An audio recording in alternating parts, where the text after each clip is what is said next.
Welcome, everyone. We continue our series entitled League of Women Voting, Empowering You, a program designed by the League of Women Voters in partnership with Dayton Access Television to provide unbiased, nonpartisan information on issues that are relevant to our friends and neighbors throughout the greater Dayton area.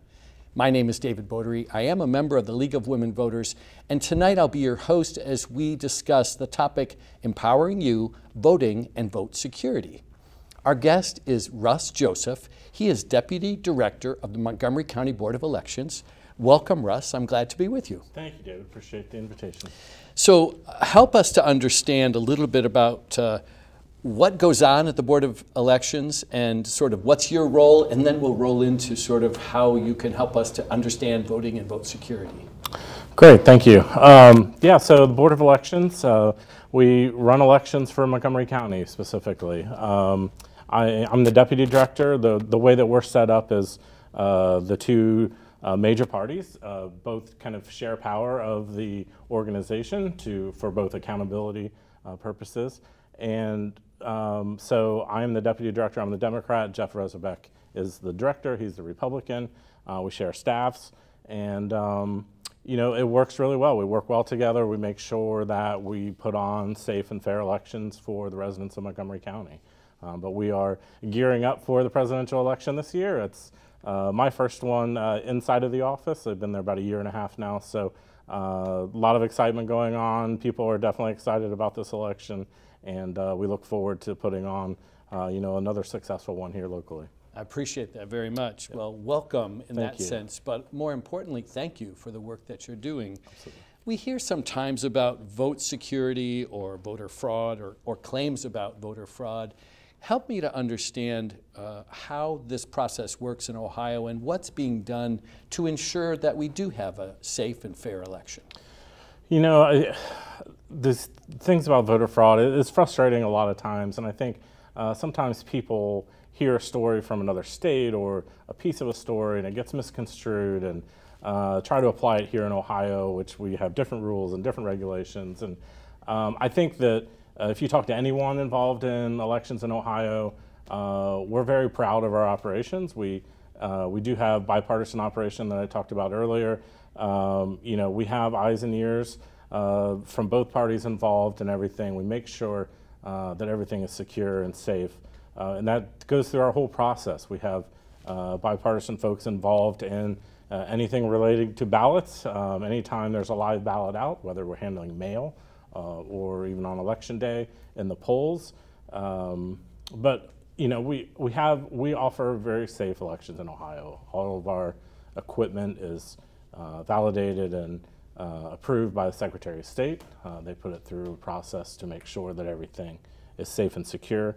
And all of our vendors meet those high standards as well. So I think we're pretty sure and are very positive about our operation here in Ohio. I appreciate that. I know sometimes people hear about other states and they're like, well, you know, some nefarious individual or country or whatever is going to like use the internet to somehow infiltrate the vote. Help me to understand how Ohio is that's not going to happen here. Yeah, we have many redundant systems involved in our process, so we can kind of put them against each other when there's a question on a vote total or something like that. We have ways of using our data and different systems to make sure that that's not true. Also, our tabulation systems, our voting equipment is not ever hooked up to the internet. We have a very secure system, and that in our tabulation room, for example, there's only one computer in that whole room hooked up to the internet, and that connects us directly to the Secretary of State's office for reporting vote totals.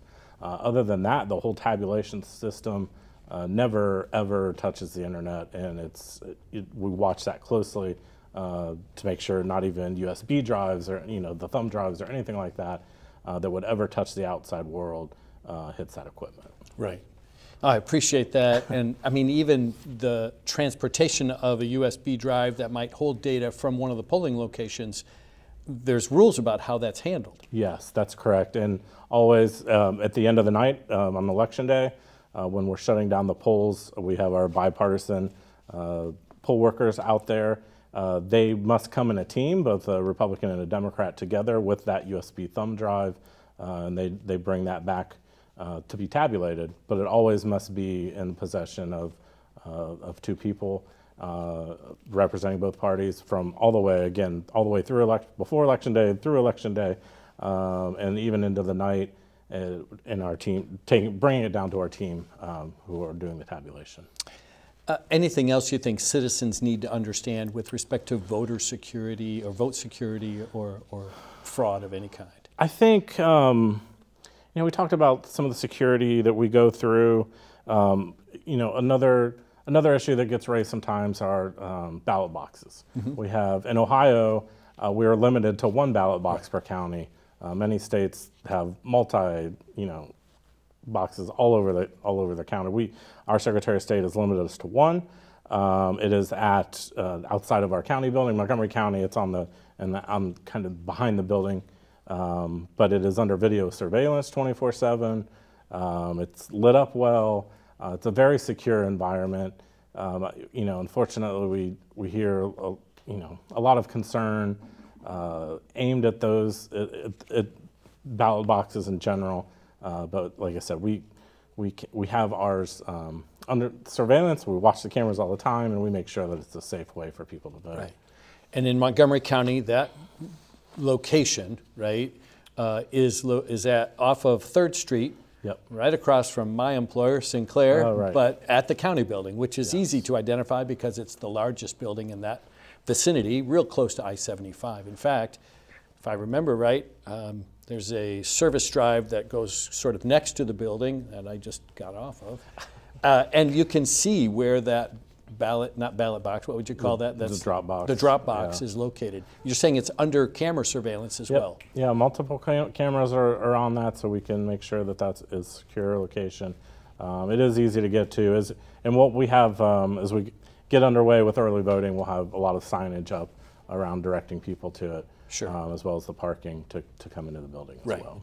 Any other myths that you want to bust, as it were? I'm trying to think. One thing we've heard lately, and again, I don't know where these things come from, but what's popped up is people saying they're request an absentee ballot, but to make sure it gets turned in, they're going to bring it with them on election day and turn it into their polling precinct. And we just want to make people aware that please do not do that. You cannot take an absentee ballot into the polling precinct with you. You need to either mail that in, bring it down to the drop box. If you do, for some reason, still have your absentee ballot on election day, you need to bring that downtown and, again, put it in the drop box. It needs to get to us before 7:30 p.m. If you do still have it with you on election day, it would be too late to mail. You would need to mail it that night, the day before. So. But while we're talking about that, if a person were to mail it, there's a tracking process too, right? So that they will know when it has been received. They can have confirmation. Yes, they can log on to our website, which is mcsafevoting.com, and they can actually track your ballot. You can look up yourself as a user under the user ID, and then on the lookup screen, and then you can track and see that it's been received, and then once it's counted, you can see that it's been counted. So just like my U.S. postal package or my UPS or FedEx, I could track that package coming to my house. I could track a ballot that absentee ballot that I've completed properly, and mail that back and have it track all the way to the Montgomery County Board of Elections. Yeah, and on our site specifically, you'll see that we've received it. Yes. It'll give you that notification, and yeah, it's an easy way for people to tell. You can always call us as well. It is obviously a very busy time, so to get as speedy a response as possible, it's best just to try to do that online. Okay, so obviously the first step in being able to vote is being registered to vote. Remind us of the process and the deadlines. So we do have some deadlines coming up. There's a couple different ways to register to vote. First of all, you can fill it out by paper. You can go online and register, again, through our site, mcsafevoting.com. You can also go to voteohio.gov which is the Secretary of State's site, which is full of great information. You can go ahead and both check and see if you are registered to make sure that you're registered to vote, or to go ahead and apply to be registered to vote. So that deadline to register is October 7th. So that's Monday, October 7th. And we'll actually be open in our office until 8:30. Oh my gosh. I think it's 8:30 that night, but we'll be open late in the evening to accept those last minute registrations on Monday the 7th. And then quickly thereafter, we turn around and start early voting the next day on Tuesday, November 8th. Yeah. Sorry. No, you're fine. There's lots of dates to keep track of. So just to be clear then, we want to first make sure we're registered to vote. Right. And either we have done that and we can confirm that we're registered at the website you mentioned, or if we've never done it before, then we can do it for the first time. Correct. It's possible that some people may have been purged from the voter registration process. Is that right? Yeah, there is a kind of an annual process the Secretary of State requires us to go through to purge voters who who we have no activity from. And haven't heard a response from. Haven't heard a response from. There's been a number of mailings going to them. They haven't voted in a federal election for a couple cycles. So it's, for the most part, it's folks that have either moved away, most of them have moved, and word has not gotten back to us for whatever reason. Okay. But it is possible, and it's something I certainly encourage people to, especially if you haven't voted in a couple elections, just go out and it takes 2 seconds to double check and make sure you're still registered. Right. And I suppose the other group of people would be people that have recently moved. Yes. And I think about college-age students, right? So we've got college-age students that are at the University of Dayton or at Wright State or Miami, wherever, or maybe they've recently graduated, they were registered to vote, maybe in Montgomery County or somewhere else, and now they've moved somewhere else. And that's my daughter, who's now living in Denver, but she's already requested an absentee ballot to be mailed to her so she can participate. Great. Yeah. Yeah, that's great.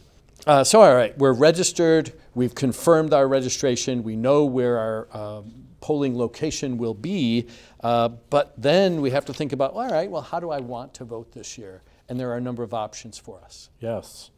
You know, and voting it gets started sooner than, is right around the corner. Yeah. One of the great things I think we do is our UOCAVA voting, which is for our military and overseas voters. So we actually give them more time to vote because they are overseas or out of town. We actually are able to start mailing their ballots out on September 20th. So we want to make sure we give our military men and women plenty of time to cast their vote. They're out there fighting for us and representing us around the world, and we want to make sure they are able to have a say here. And we actually have I just checked today, over 1,000 ballot requests from our military members already that'll be going out on September 20th, and we'll have more than that. So that's coming up quick. That is quick. and so they are given a little bit more time, but they still are following a process that is very similar to the absentee voter process. Yes, it is, especially the requesting wise.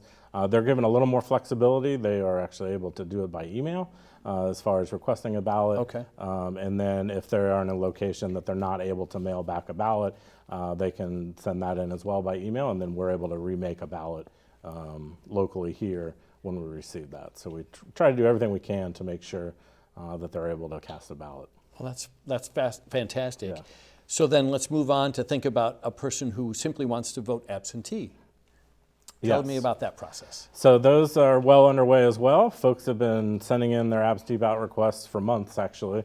You can really do that starting in January for the full year, anytime someone wants to request a ballot. So the Secretary of State did recently mail out absentee ballot requests to every voter in the state. So I know I just got mine a week or so ago. I did too. In the mail. So hopefully, again, that should be a good indication of whether someone's registered to vote or not. If you've not received an absentee ballot request in the mail, there's a chance it got lost in the mail, but there's also a chance you need to check on your registration, so that could be a good indication.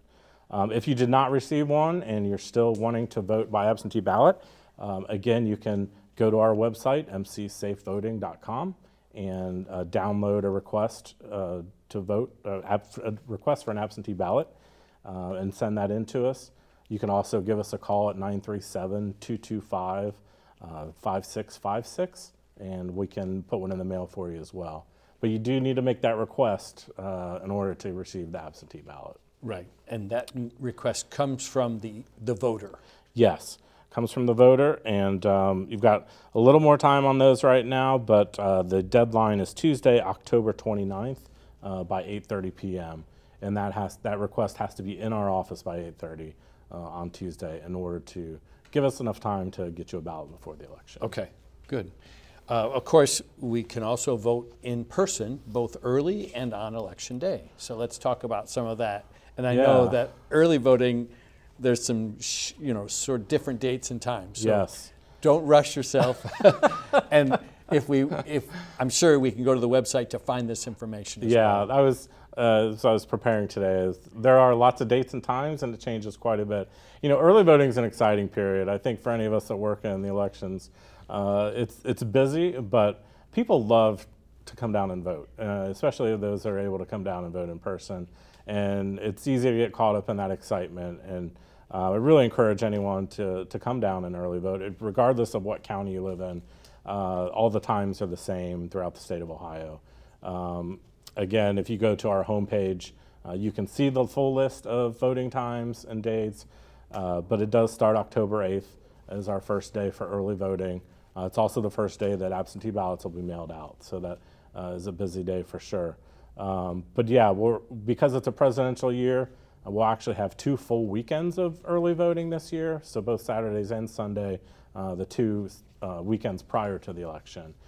So those are a little bit more time given.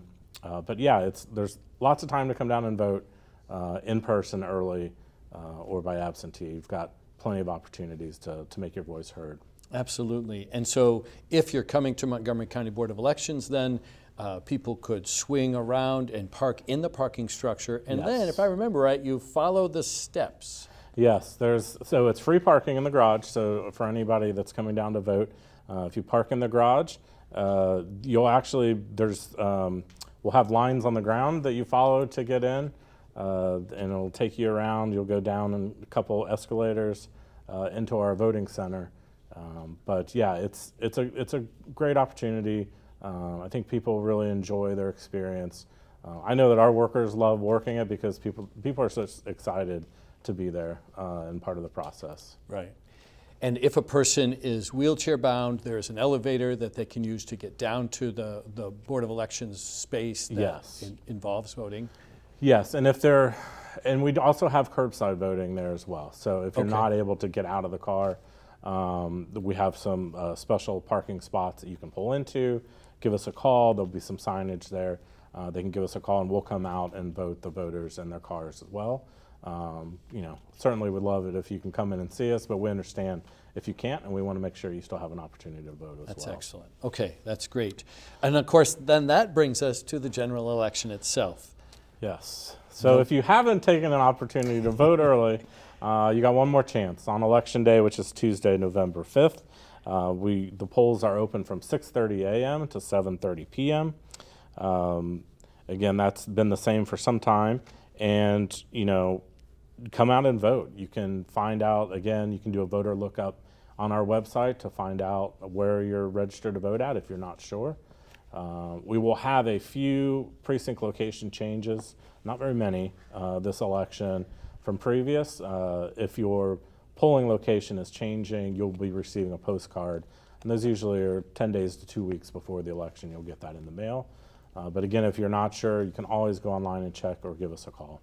And so if I heard you correctly, if it's changing, you'll receive a postcard. Yes. But if it's not changing, then we presume it's the same place we voted in May. Correct. Or the previous time recently. Yes, we have taken special care as much as possible not to switch people's voting locations this year.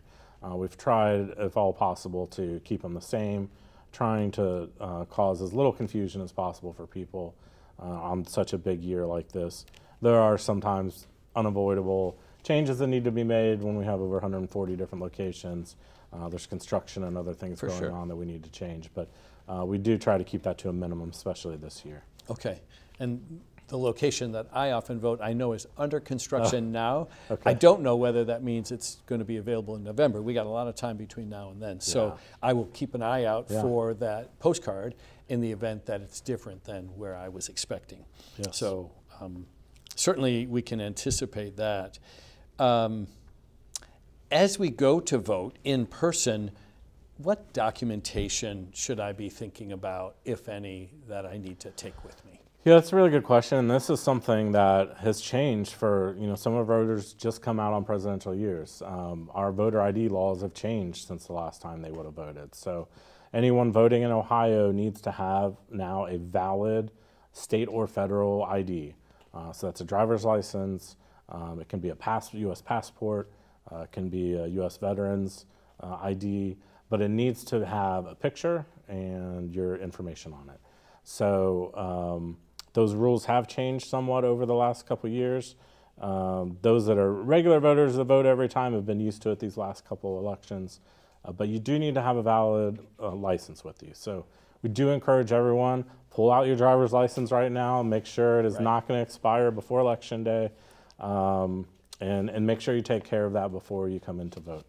So, all right, what if I pull out my license and it expires in October? Yes. I must get to the, what's the right word? The BMV. The BMV, the Bureau of Motor Vehicles, to update that license such that, all right, but what if my elderly father, I don't really want him to have a valid driver's license? What option do I have to encourage but also support his ability to vote? Yes, so there are a variety of state IDs that would be valid for that.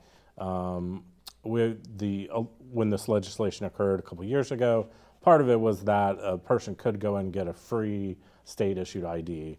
It's not a driver's license, just a state ID for voting purposes and otherwise, but that would be an option for them. And is that also at the BMV? Yes, it's same all through place. the BMV. Yep. Okay. Yeah, and they can help. They can definitely assist you with that.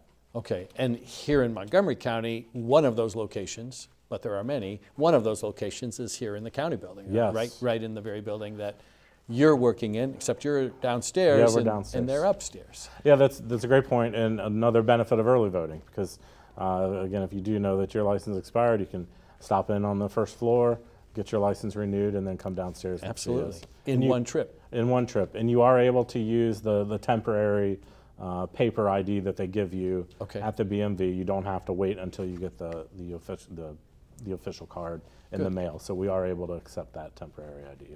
Perfect. I don't want to spend too much time on it, and yet the reality is I don't want people to not be aware. So I appreciate you making sure that we're clear on that. Other reminders that you can offer to help people avoid either mistakes that are often made or confusion?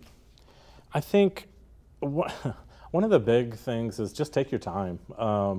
When you're voting, whether it be in person or at home, one of the benefits of voting absentee ballot is you're able to have that ballot on your kitchen table and do your research as you go through the ballot, and take some time and check your trusted sources about candidates and issues, and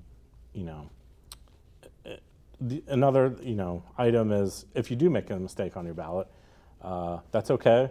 You can, if it's an absentee ballot, you can call us. We can mail you. We can soil that ballot, mail you a new one.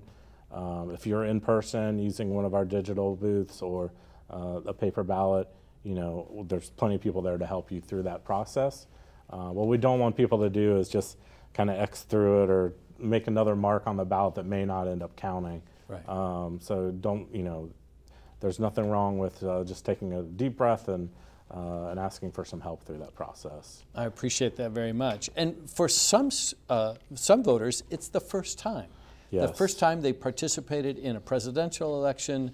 They want to participate, and yet this is new, and so it might be a little bit scary, a little bit uncertain about how that works. And so again, take that deep breath. Yep. You'll see that there are lots of people able and willing to help. Yes. And you certainly, even if you're the first time voter, you are not the first time that they've helped a voter in some fashion. So yes. The training that you do is amazing and based on my experience when I go to my voting location. So thank you for that. Absolutely. So if a person has questions about voting locations or issues, you've mentioned a number of times the website. Why don't you mention it one more time? Sure. Our Montgomery County Board of Elections site is mcsafevoting.com. The other site to check out, I would encourage folks, is voteohio.gov. That's the Secretary of State's website. So if they're in Greene County or in Warren, Butler, whatever, they could go to the Secretary of State's website. Yes, and the information you're going to find, especially regarding absentee ballot requests, times to vote, all of that is going to be the same no matter what county you're in. Obviously, if you're looking for your county's early vote site, you need to make sure what that location is. I know I did look up Greene County's site is boe.ohio.gov/green. Okay. So that is Greene County's website. Any viewers that are there. And you can also give us a call.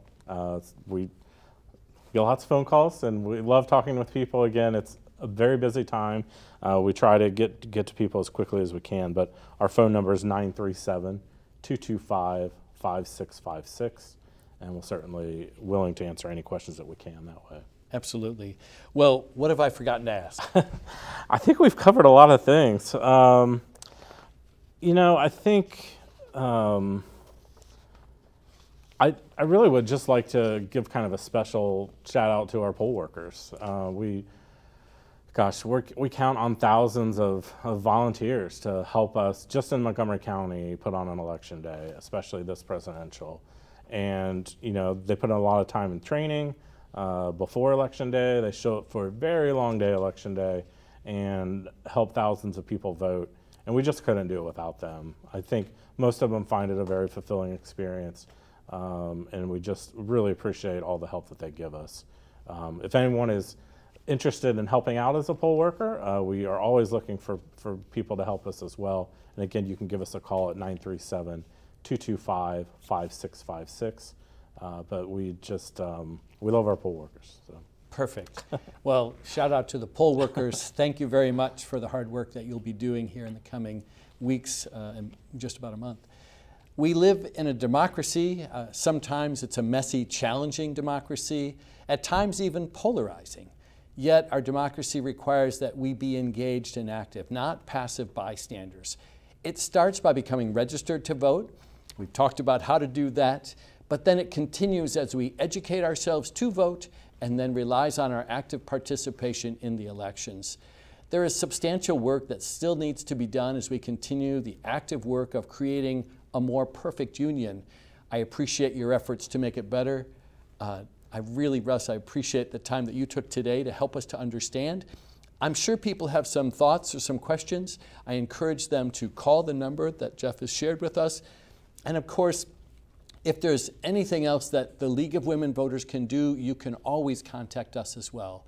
So, Jeff, I'm sorry, Russ, I was thinking of your colleague. Russ, thank you very much. Yeah. Our guest today, Russ Joseph, Deputy Director of Montgomery County Board of Elections. I've enjoyed the conversation. I think now we've done our work. The League of Women Voters encourages everyone to participate in this election and every election. If you have any further questions about this or upcoming programs, we'd be happy to hear from you. Contact us by mailing league@lwvdayton.org, or you can call our office. The number there is 937-228-4041.